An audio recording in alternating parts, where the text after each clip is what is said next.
Jadi setiap apa tadi Pak? Maulid ya? Maulid ya? Setiap ketika tanggal 8 Maulid itu haulnya Mbah Suro. 8 Maulid. 8 Maulid. Ya. Jadi kalau dulu emang dari tanggal 1 Maulid biasanya udah ada orang nginep di sini sampai tanggal 8 pagi. Tapi Enggak ada gimana nginepnya Pak Jawa? itu ada namanya blok KTP itu. Alasnya ini. Ini jadi alas tempat tidurnya. Iya, karena alas ini kesukaan Mbah Suro. Mbah Suro di dalam rumah pun tidur, sholat hanya pakainya ini. Kelapa yang dianyam. Namanya kan blok KTP. Iya. Jadi tidurlah di sini ya? Iya, di sini. Alasnya hanya ini.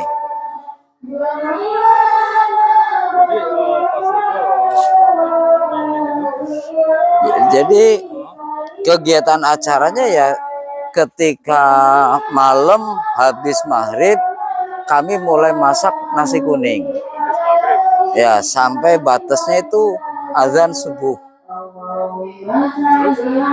Karena setelah azan subuh acara kami habis sholat subuh ada acara penjamasan peninggalan beliau Mbah Suro. Ya ada beberapa keramik, beberapa keris atau pedang itu ada. Juga ada dulu memang banyak Pak, ada gerabah, kayu, istilah umpak ya. Umpak, paham umpak? Umpak ini ada yang untuk menahan kayak rumah biasanya kan ada tiang pengeret dari rumah. Itu kan ada tiang tengah biasanya. Tengah. Nah, itu untuk menyangga kan dipasang di sini. Nanti ya? Ini untuk nahan gelugu atau jati yang untuk mujur kanan kirinya. Oh, iya, itu namanya istilahnya umpak gitu. Itu memang gerabah itu banyak, cuma seiring waktu banyak yang hilang. Oh, emang itu disimpan di mana tuh? Dulu semua di luar semua, nggak ada yang di dalam rumah. Mulai ada di rumah itu ketika zaman Haji Ismaun, itu pun hanya beberapa, nggak begitu banyak yang sampai saat ini pun. Itu proses permintaan Haji Ismaun ke Mbah Suro untuk menyimpan beberapa barang beliau. Itu sampai ketika zaman Haji Masuri juga meminta lagi barang-barang yang penting, kayak contoh piring panjang dulu ada itu, tapi sama Mbah Suro nggak diizinkan, makanya penyimpanan tetap semua di luar dan memang banyak yang hilang. Kemungkinan ya 80% ada yang hilang. Termasuk Bapak juga menyimpan gitu ya? Ya, kalau yang disimpan dari juru kunci sebelumnya sampai saat ini, insya Allah yang satu masih sama.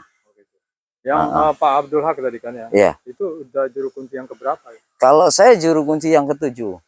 Ya? Pertama itu Haji Musa, kedua Haji Ismaun, setelah Haji Ismaun itu aja Haji Makmuri, setelah Makmuri baru Nahrawi, setelah Nahrawi baru Masyuri, setelah Masyuri Haji Mahrus, setelah Haji Mahrus baru saya. Gitu ya? Ya, kebetulan masih saudara. Jadi Haji Musa punya anak, salah satunya Haji Ismaun. Nah, setelah Haji Ismaun sebelum meninggal beliau mewariskan ke anaknya Makmuri. Setelah Makmuri ke kakaknya, ke adiknya itu Nahrawi. Setelah Nahrawi ke adik walaupun beda ibu, itu dengan Masyuri. Itu setelah Masyuri ke anaknya Haji Mahrus. Setelah Haji Mahrus ke anaknya saya. Ya, kalau di sini sistemnya keturunan walaupun bukan waris. Karena nggak mesti ke anak, bisa jadi ke adik, bisa jadi ke keponakan, bisa jadi ke cucu. Cuma emang selama menurut cerita orang tua terdahulu emang ketika beliau masih sehat, masih hidup, biasanya nggak tahu nanti gantinya itu siapa. Belum tahu. Nanti tahu ketika beliau tahu penggantinya berarti umur beliau udah nggak lama. Gitu. Iya, cerita orang tua seperti itu. Agak-agak Jadi juga ya. ketika kita tahu, oh saya udah tahu ada gambaran pengganti saya ini. Nanti kan biasanya juru kunci disuruh mujahadah dulu ke makam, proses atau zikir lah di dalam, minta petunjuk sama Mbah Suro. Walaupun kita nggak tahu, kita minta petunjuk untuk apa kita nggak tahu. Setelah kita minta petunjuk di makam, ketika kita tahu, oh kasih gambaran nanti juru kunci penggantinya ini. Nanti kan penunjukan setelah ini biasanya itu nggak sampai 2 atau 3 bulan itu, paling lama 3 bulan kayaknya. Itu Terus pun Pak, enggaknya. Pak Abdul Haq ini sendiri pekerjaannya apa selain? Saya petani, Oh berarti garap sawah di garap sini. sawah. Iya, Nah itu kan tiap hari ya berarti ya. iya. Sekarang nanam apa itu? Kita lagi nanam jagung, Pak. Jagung. Oke begini ya Pak Abdul Haq. Nah selama berarti Pak Abdul Haq di sini udah jadi kuncen itu berapa lama? Semenjak bapak saya meninggal 2014.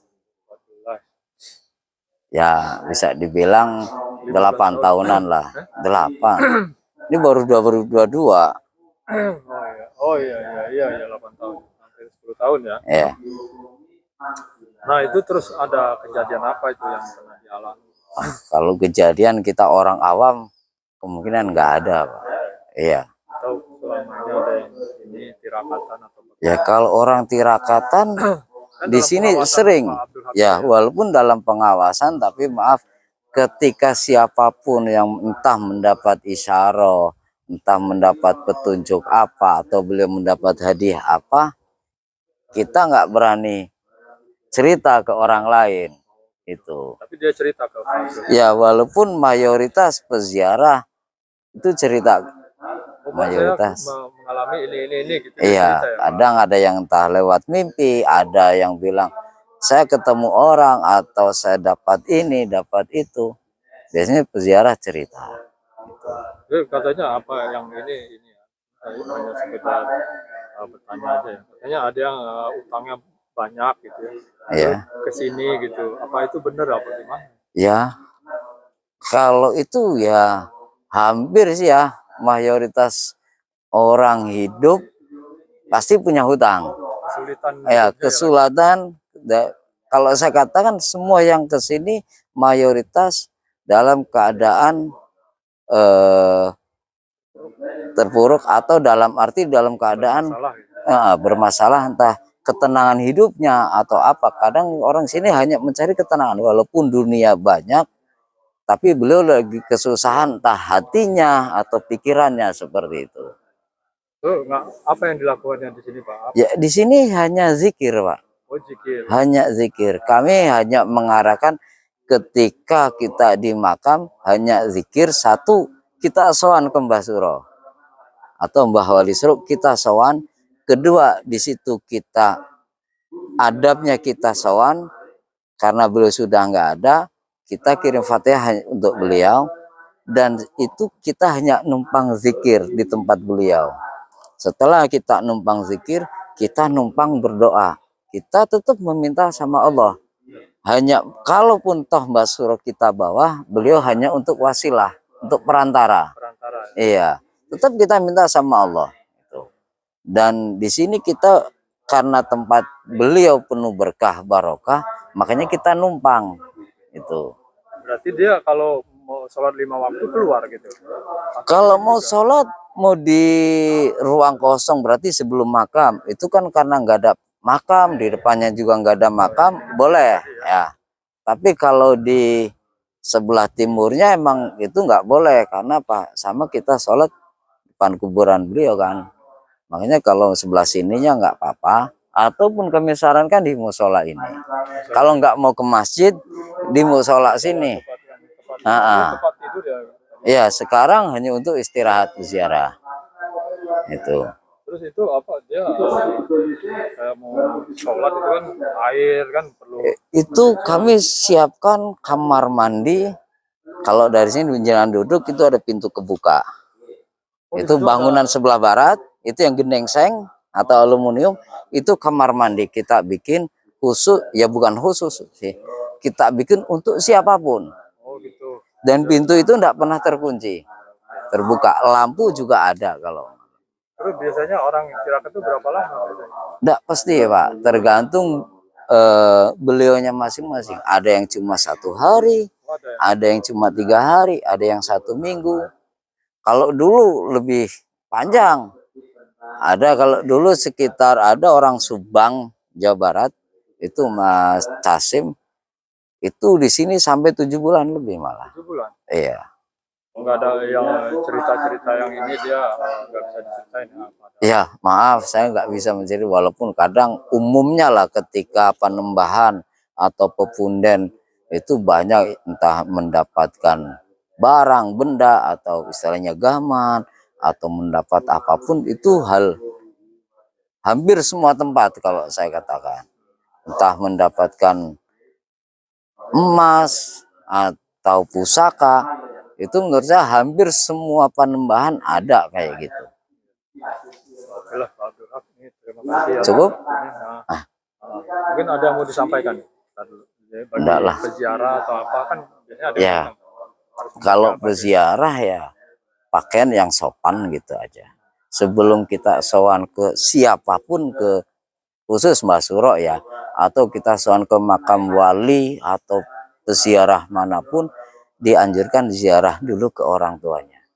oh dulu ke orang tuanya. Iya, kita izin dulu ke orang tua. Orang tuanya masih hidup ya minta. Kita izin, mau hidup mau tuh sudah mati, berarti kita sowan dulu ke orang tua. Setelah orang tua baru kita sowan ke makam siapapun. Itu adabnya orang ziarah. Ada lagi yang mau disampaikan? Udah gitu aja. Ya, terima kasih banyak ya Pak. Ya, sama. Aduh, maaf. Oke, kita udah baru saja selesai ya. Bincang-bincang dengan Bapak Abdul Haq Kuncen daripada makam Mbah Suro. Oke, sampai di sini dulu ya. Akhirul kalam, wabillahi taufik wal hidayah. Wassalamualaikum warahmatullahi wabarakatuh. Mohon dimaafkan kalau ada kata-kata yang salah. Oke, see you, bye-bye.